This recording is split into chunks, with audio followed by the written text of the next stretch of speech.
this is Amy with Flower Moxie, and I'm doing an unboxing of the Cherry Blossom ready-made bouquets. So these are the large bridal bouquets, and right now they come really smushed, but we expected that. That's why we do these unboxing videos. So when you get them at home and you're like, this does not look as good as the photo, you know it's exactly what's in the photo because we're gonna do the photo shoot in a couple days. And this is how we got them. So when I get them, I take off the wrapping. You know, pretty, but underwhelming. Here's my thoughts as a florist, is the stems are too long, but that's okay. This is how they build them at the farm. They came wrapped, but I'm gonna take the wrapping off. I can always put it back on. If you leave it as is and just cut it and put it in water, that's fine, but I don't think your roses are gonna blow out quite like they would if it was loosened up. So as a florist, this is how I do it. It doesn't take that much time to slap a rubber band around it. I just pull off the stem tape.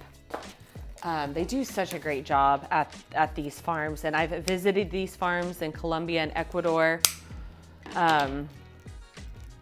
It's amazing to watch them make it. They have a conveyor belt, and they're really good at putting them together, take a lot of special care. And what's so nice is these come like trimmed, ready to go. Actually, I don't think this is a large. Hold on. 1, 2, 3. I have 2 mediums, which felt like a large, and they'll look a lot larger when they've had a chance to open. So they come with some floral food, and I don't have enough water in these to use the entire packet. And this is just kind of that initial hydration. So I'm just gonna use a bit of this just to give these flowers like a little hit of sugar. And it has a biocide in it that's gonna keep the bacteria low. And I'm gonna cut off quite a bit of this length because I never recommend brides to carry bouquets or anybody to carry these bouquets with long stems. You wanna be able to move with it, and you can't do that with long stems.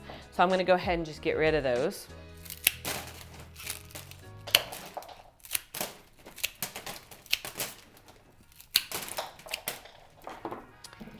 And pop it in its hydration vase. These vases you can find at the dollar store, about $1 or so a piece, and they're great to transport. And what I'm gonna do is just let these have some breathing room. I'm gonna pull these roses up a little bit, making sure that they're still in water. You can expect that these are gonna have some guard petals too. I love this. Really sweet bouquet. I love this cherry blossom one.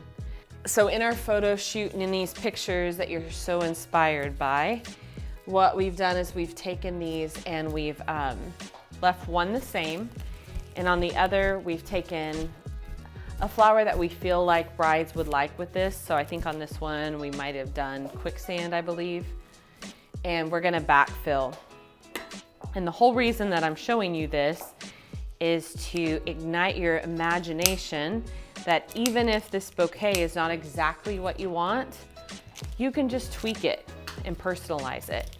So I tell this story in other videos. I like to sew, but I don't like to sew from scratch where I have to get the pattern and I have to get the raw material. I like to go to thrift stores, find like a big oversized dress where I like the material or the fabric, and then I just hem it and kind of cut it up. And I modify it and make it my own. So I think that that's the best comparison with these bouquets, is they are a great foundation. It's already done for you. It's already cleaned. You didn't have to sit and pick out every flower that's in it, and that's not a bad thing. Because if you're to hire a florist, you're not gonna get to pick out every flower anyways. But that way you take something that's really beautiful, that's almost there, and then you add your favorite bits. So, oh, I lost a rose. That's okay.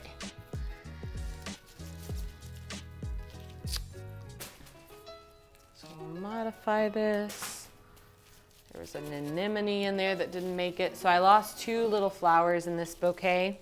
It's not a big deal. You are gonna have loss sometimes. And now I'm just gonna let these hydrate and start to open and blow out. When you have these carnations and they're closed, you can use your thumbs to open them. So these bouquets, although they're underwhelming right now, they're not gonna be in a day or two. And then in one of these, we're gonna backfill, show you how to zhuzh it up and make it your own. So here we've got really beautiful pink ice protea. Protea is my favorite flower, so this is already a win for me. We've got some really cool straw flower. Can you hear that? ASMR.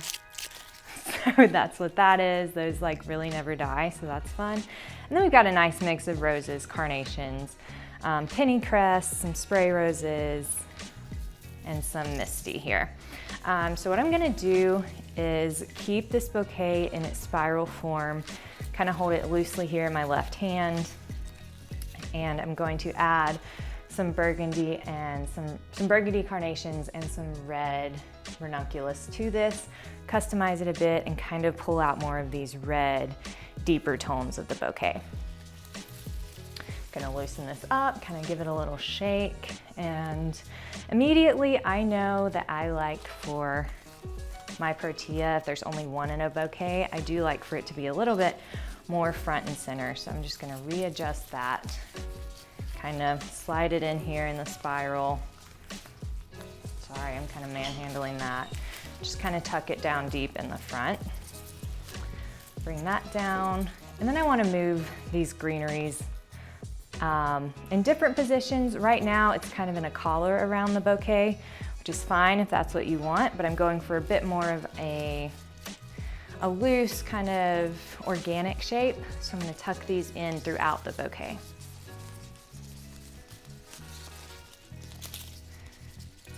They're sticking out a little bit, so I'm going to tuck some of these on the side down as well. And this also helps me to get that flat back shape on a bouquet. So this would be the bridal bouquet size, which means I do kind of want all of my flowers more front loaded so that I'm not hiding beautiful roses or anything on the back side of the bouquet. So I have a cluster of red spray roses here. I'm just gonna move those to the front just to drive your eyes more down in the bouquet, front of center of that with that bright red pop.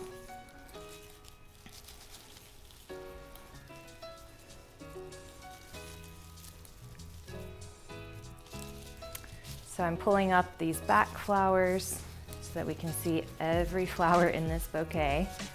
Some of these are kind of hidden, tucked down deep.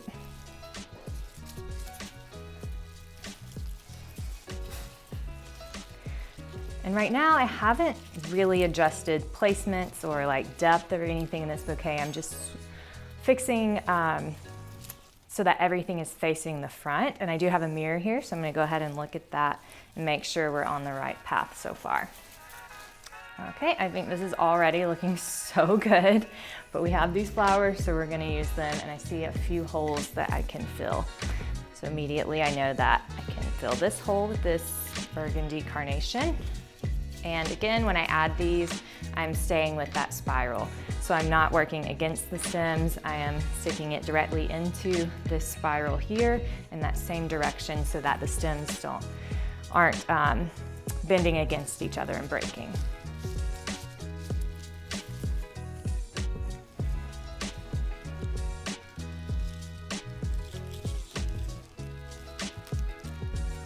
If you're ever looking for a burgundy flower and you think, I need burgundy and nothing but burgundy, you must use a burgundy carnation. It's probably the only true burgundy flower that I can think of. It's every time so consistent. And mixed in with these other maybe higher end flowers, ranunculus, protea, roses, I don't think that it lessens the bouquet at all. I think it just really adds that richness of color that I'm looking for. Okay, I can still see a hole right here, and if you'll kind of look inside the bouquet, there's a cluster of pennycress here, which would make sense if you are spiral building a bouquet. Pennycress has a stem of course, and then a huge branching of greenery there. So weaving your flowers into the penny crest is always really helpful, so you don't just have a huge burst of greenery and kind of what looks like just a blank spot in your bouquets or your centerpieces, whatever you're designing. And already I see that that fixed my issue.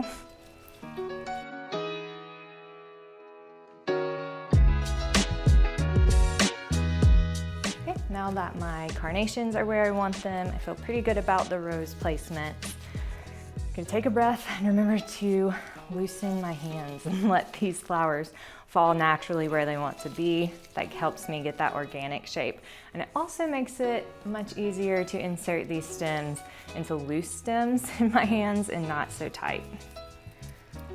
Go ahead and weave this ranunculus in the center and make sure that it's facing out. We don't want to see the back of that ranunculus.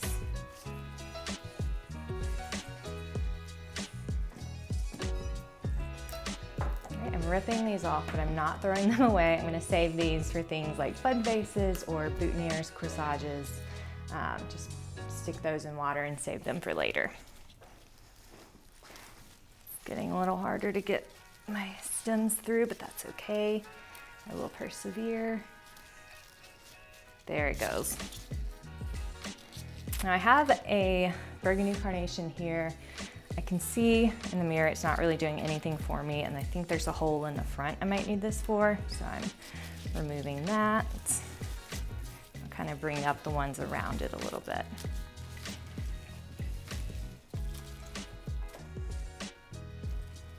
Another important flower that I feel like is hiding is this pink rose. So I have one pink rose up here, and there's only one other pink rose in this bouquet. So it really feels a little bit silly having this one that you can see. It kind of needs another friend to balance. So I'm just gonna move it up slightly without changing the entire look of the bouquet. I just want it to peek through that section a little bit more. And that just provides a little bit of balance so your eyes aren't drawn to that hot pink, and then they really have nowhere else to go with the pink. All right, now to fill the blank spot that I was talking about, it's kind of, let's see, on this left side there. Okay, I believe I have everything where I want it. I'm going to take one more look in the mirror, make sure before I zip tie this together and cut the stems. Okay, to make this a little easier to handle, I'm gonna go ahead and chop these stems down a bit.